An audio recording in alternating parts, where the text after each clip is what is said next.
Good afternoon. My name is Alaika Bansal, and today I will be performing 5 oral presentations. My first oral presentation is introducing and thanking the speaker at the opening of Pune's first Marine Rehab and Rescue Center. The audience varies from 10 years and up. There are 400 people in attendance.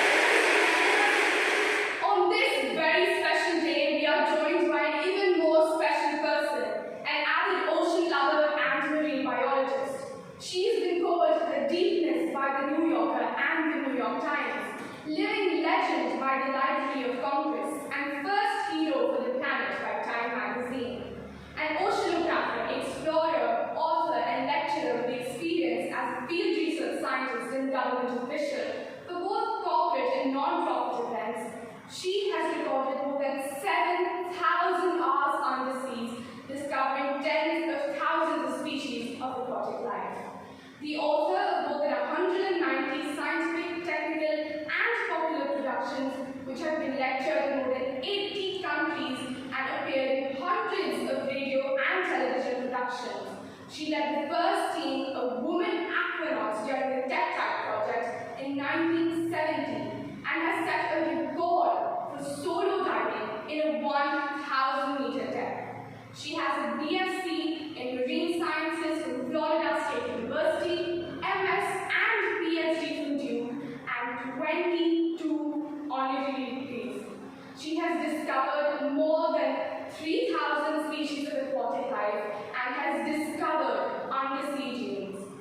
I request you all to put your hands together with one and only Sylvia Earle.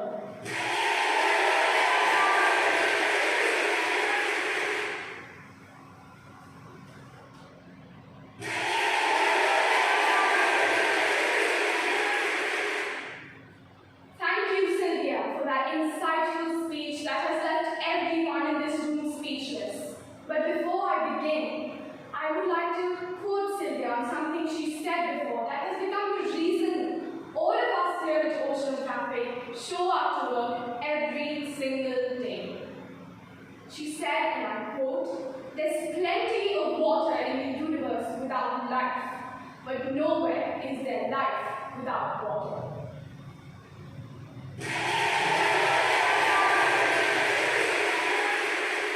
Thank you, Sylvia, once again. That speech was truly insightful, and it recapitulated an umbrella-termed Oceanographic's motive on why we are Pune's first Marine Rehab and Rescue Center. As you rightly said, the wild ocean is home to animals we've never seen before, and it is our duty as humans to protect them. We must explore and protect the wild ocean and its animals in ways that will secure hope and in so doing secure health for mankind. As Sylvia rightly said, no blue, no green. So I'd like to ask you all, if any of you think the oceans aren't important, just imagine Earth without it for a second. Mars comes to mind, doesn't it? So as we said, no blue, no green. Ladies and gentlemen, here at Oceanographic, we aim to do just that. Protect every piece of the ocean that we can and do our bit. As we come to an end of this lovely day, all I would like to say is Sylvia Earle's best friend's wish, Jill Carter's, did come true. We found intelligent life on this planet, and this speech was more than enough proof that you are one of them. Once again, ladies and gentlemen, one and only Sylvia Earle.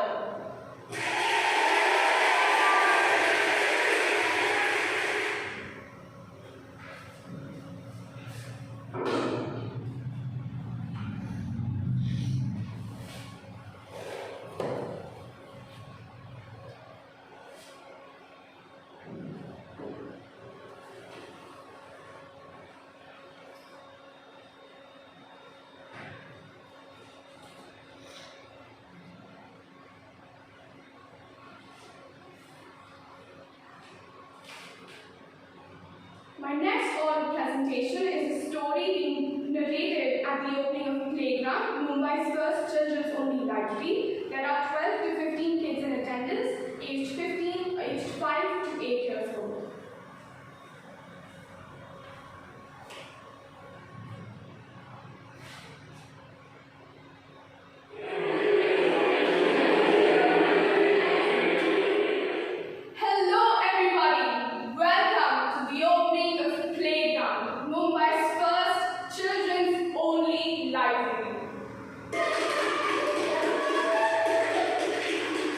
We're all super excited to have you here, but before we begin, my name is Alaika and I am a volunteer here at Playground. And today, on this very special day, I'm going to be telling you all a story. The story that we're going to be listening to is one of my favorites. It's called How the Elephant Got Its Drum, a just so story by Rudyard Kipling. Let's begin, shall we? So long ago, of course, lived elephants. But the only difference was, these elephants didn't have long elephant trunks. They had short, stumpy noses. And this story tells us all about how short, stumpy noses came to be those long elephant trunks we love today. Once upon a time in the jungle lived baby elephant. So curious, always asking questions. One day he asked, "Why does giraffe have spots?" The next day he asked, "Why does ostrich have feathers?" And one day he asked, "What does crocodile eat?" And his mom had enough with the questions, so she said, "Hush, baby elephant, that's enough. Go along and play." The baby elephant wasn't satisfied, so he went to find Mr. Snake. And when he found Mr. Snake, he asked, "Snake, do you know what crocodile eats?" Mr. Snake thought, and he thought some more. But unfortunately, he didn't know either. So what Mr. Snake said was, "Baby elephant, crocodile lives down in the great green Limpopo River. Why don't we go ask him ourselves?" So off went baby elephant and Snake to find crocodile in the great green Limpopo River. Once they reached, crocodile stood at the shore. Elephant stood at the shore, cleared his throat, and politely asked, "Excuse me, Mr. Crocodile, what do you eat?" And crocodile smiled a dangerous crop smile. He said, "Why, baby elephant, don't you know? I eat elephants!" And with a quick snap, elephant's short, stumpy nose and crocodile's big mouth, and they pulled and pulled with all of his might. The elephant suddenly cried, "Oh dear, I'm slipping!" And Snake said, "Oh no!" and quickly wound himself around elephant's tummy, and together they pulled and pulled with all of their might. Finally, crocodile let go and said, "Fine, maybe I'll just have fish today," and slunk back into the great green Limpopo River. Elephant fell back onto the sand and cried, "Oh dear, look, gone with his short, stumpy nose, and in place of it was a long elephant trunk." But all Giraffe said was, "Don't worry, baby elephant, maybe you'll find it helpful." And to his surprise, he did. He could squirt water all over his body on a hot, sunny summer days, could brush those pesky flies away, and grab the juiciest fruit from the tallest branch of the tree. And when he went back home, everybody asked, "Baby elephant, where did you get that from?"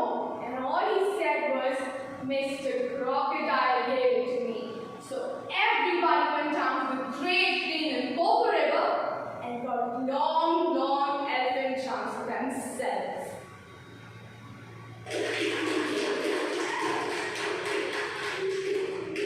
If you enjoyed this story, make sure to borrow How the Elephant Got Its Trunk, a just so story by Rudyard Kipling from Playground. And I hope to see you all around one day.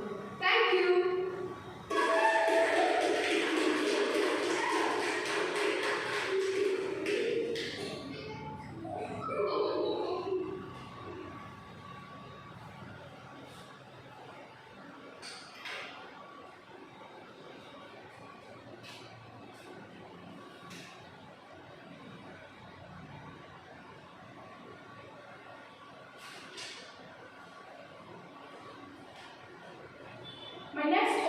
presentation is a farewell speech at the UCLA batch of 2022's farewell. One farewell speech is to a classmate that is popular and one is to who is not as popular. There are 500 people in attendance approximately and they're aged 18 to 21.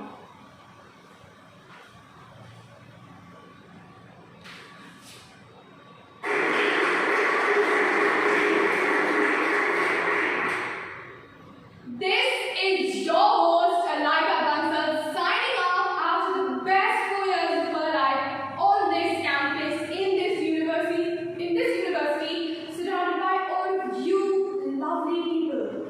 It's been such an emotional night so far because this is what we call our last night together, because now we all spread our wings and go on to XYZ programs and XYZ universities, all of which I cannot pronounce even though I'm a valedictorian. So, if I may, on a more personal note, I'd like to bid goodbye, or let's not say goodbye, let's say farewell, to two of my very best friends, Charlie and Arman, since day one.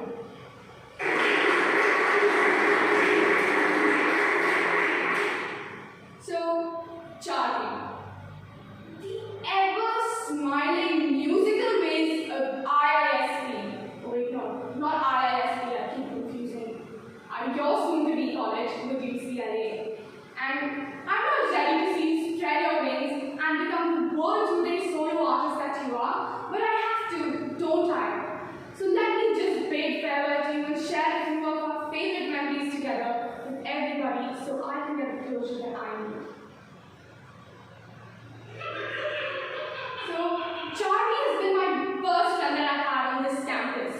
While becoming this popular according to the yearbook, she's made us famous, the dynamic duo of the batch of 22, for us staybacks way after university hours, practicing together for dance, practicing hosting events together, singing together, me with my terrible voice, and Charlie with her soulful one.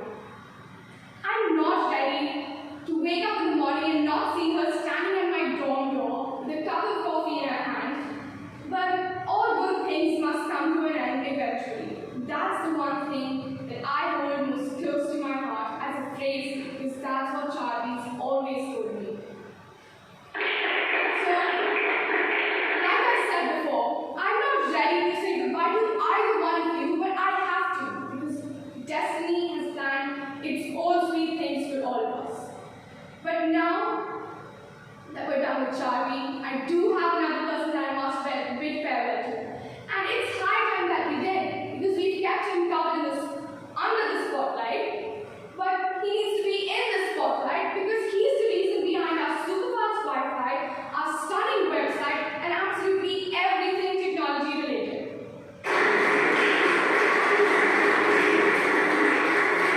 Do we all know what I'm talking about? Or well, who I'm talking about? It's Arman. UCLA's batch of 2022 is the one and only, the forgetful computer wizard. To be very honest, I brought him up here under the spotlight with me, but he's really shy, and I'm sorry for doing this to you, but I had to. One of the closest friends I've made in the past 4 years, and I remember the first day I met you so clearly. It's painted into color in my brain. You saved me from, well, failing one of my most important classes because my laptop decided to act up as per usual, and you worked on it even though you didn't know me. And ever since then, you've been my savior, not only in the tech aspect of life, but also for buying me my 5th cup of coffee in a day, which was pretty much every single day. And I should have apologized for this sooner, but I'm sorry for breaking the bank with my regular coffee runs. And I'm not ready to say goodbye to either one of you, but I have to. I really have to. So if I may, one last request. I'd like to raise a toast. I know me raising a toast is really funny, but I'd like to raise a toast. To Charlie and to Arman, the best friends a girl could ever ask for, and no, they're not diamonds. Thank you for being there for me throughout these 4 years.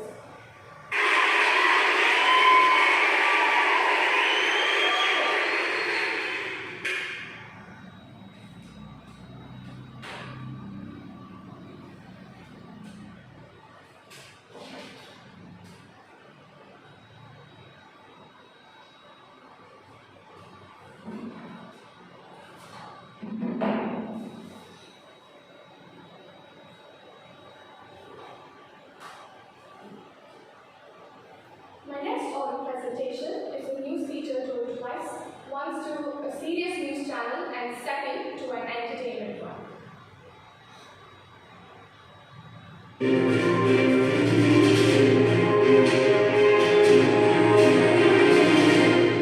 On the 5th of February, India played its first test match against Australia in its home stadium at Ahmedabad and we won. But this wasn't the only thing that shocked the millions of television viewers and spectators from across the globe, because Prime Minister Narendra Modi renamed the world's largest cricket stadium after himself, stealing the limelight at the ground's inaugural India-Australia match on Wednesday. Now, as Indian citizens, I can say that Modi has been known to use a slate of signature projects to project himself as this country's most transformative and powerful Prime Minister in decades. And the author of the book on the history of sport in India agrees with me. He said, we call the stadium quite stunning, and he said that the symbolism, the largest, the biggest, the best, being built in Ahmedabad was central to Modi's political brand. We also know that Indian politicians have a long history of renaming government programs, cities, and monuments to rename them after dead leaders or historical figures. All of this, particularly to change names associated with the British Raj. But Motera Stadium or Sardar Vallabhbhai Stadium, which was Prime Minister Narendra Modi's previous stadium, did not come under any of these categories. And the general rule that we all follow across the globe, and not just in India, is that we wait for the person to be out of office before bestowing these kinds of honors. Moving on, Modi's social media manager, Preeti Gandhi, tweeted, "World's largest stadium dedicated to the world's largest personality." Gaurav Gandhi, who runs social media for the opposition, called it heights of narcissism, megalomaniac. The renaming of the stadium drew praise from Modi's followers and bemusement from his critics. Overall, spectators, onlookers, and citizens of India were quite happy with this name change. They all argued that the symbolism, the largest, biggest, the best, being built in Ahmedabad, as John Joyce Sen quoted, was central to Modi's political brand. Stay tuned for further updates, and we'll be right back with a short break.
Stay tuned for further updates, and we'll be right back with more on our one and only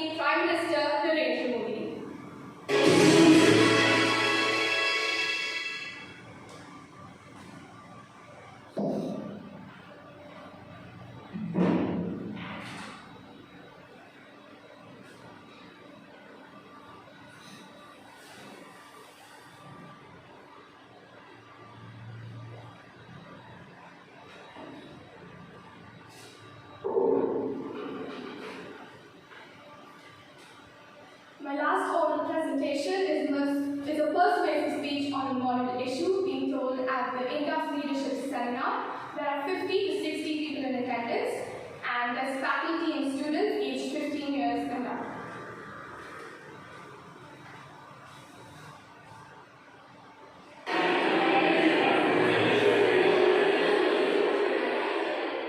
Hello everybody, welcome to the 15th Annual Indus Leadership Seminar. My name is Alaika and I'm a student at Indus International School, Bangalore, and I'm very happy to be here today, and I will be talking about India's COVID-19 scandal.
my whole speech off of those two aspects.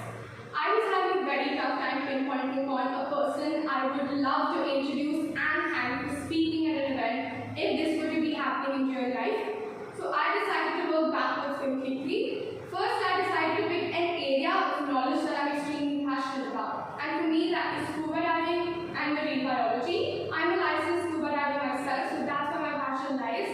And I aspire to be a marine biologist.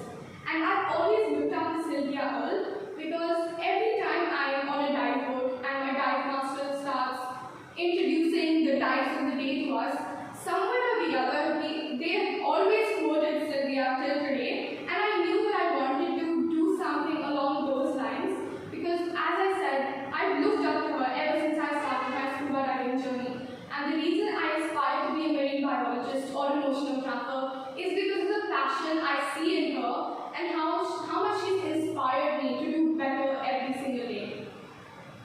The external influences in terms of the social context was again scuba diving and all the experiences I've had as a person, as a scuba diver, with scuba divers I've interacted with from across the globe. Majority of them have been much more experienced compared to me because I started diving 5 years ago and then the pandemic happened, so I haven't been diving in a very long time. But all the dives that I've done, and every dive master, every dive instructor, every person who has had 10 plus years of experience that I've interacted with has mentioned Sylvia Earle simply because she is an absolute legend to everybody who is in the diving world, to everyone who's a biologist by profession. We know who Sylvia is, and the reason I wanted to introduce her is because she's very popular in the science and the diving world, but to the common people, Sylvia Earle is just a regular person. They do not know the impact she's had on everybody today.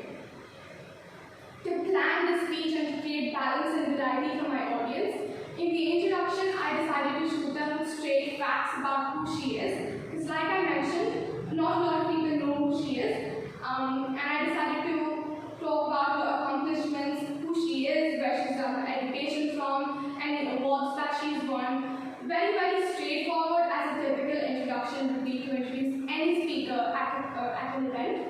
And to create balance and to create the variety for my audience, I decided to bring that in during my thanking part. I used instances from her speech that she had just given to make it seem much more personal and to show that we were actually very glad to have her there at the opening of Pune's first Marine Rehab and Rescue Center. And in terms of research, I did a lot of research about Sylvia Earle to gain a greater understanding of who she was as a person. So after I give that oral presentation, I would be satisfied with how I had introduced and thanked her. Because while I know who she was, I did not know of her accomplishments, what she's done, and why she should be, be present at such an important event and not somebody else.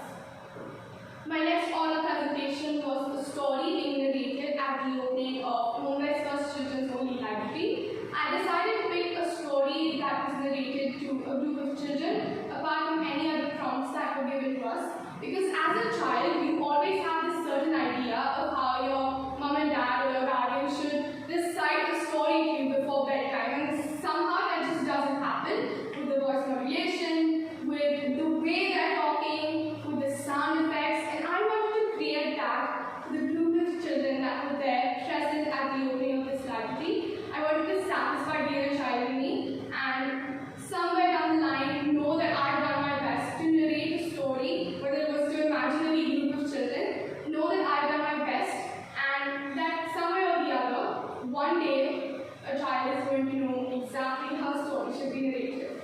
And my third oral presentation was a farewell speech, one to a classmate who was very popular and one who wasn't as popular. And the starting point for me was that I actually had to bid goodbye to Charlie and Arman in real life because they moved abroad for further studies while I stayed in India. And the external influences in terms of social context was that all the instances that I mentioned in my presentation actually took place in real life. So somewhere or the other, this speech was coming from an emotional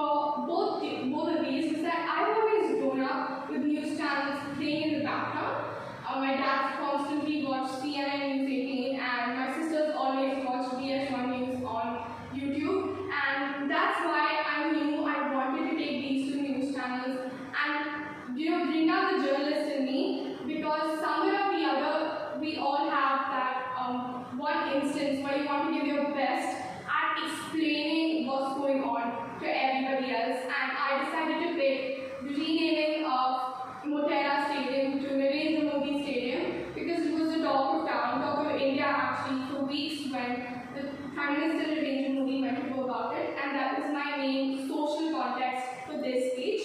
I did a lot of research on this for these speeches as well because I wanted to know if this name change had actually been done by the Prime Minister himself, or if it was a tactic for him to, by his political party, to project him as India's most powerful Prime Minister. And to my surprise, I found out after a lot of digging that he actually had named the stadium after himself.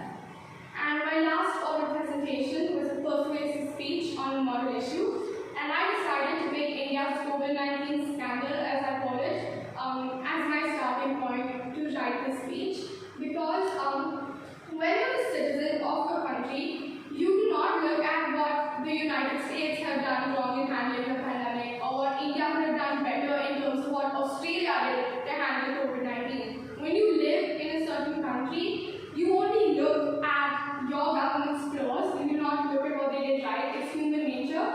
And also because the pandemic has taught us so many lessons, and we've lost so many people who have been friends, families, some people who have really helped us in a dark time of our life. And like I told my teacher when I was preparing for the ATCL, I was writing this speech from a place where I would actually want to say this to a group of people who know me, because this was all coming from a place of anger, frustration, disappointment, and in some way or the other, by presenting the speech, I got the closure that one needs after going through 2 years of such trauma and such stress. And those were all my performances, and that's how I went about my performance program. I'll now be moving on to my personal response, challenges, and my reflection.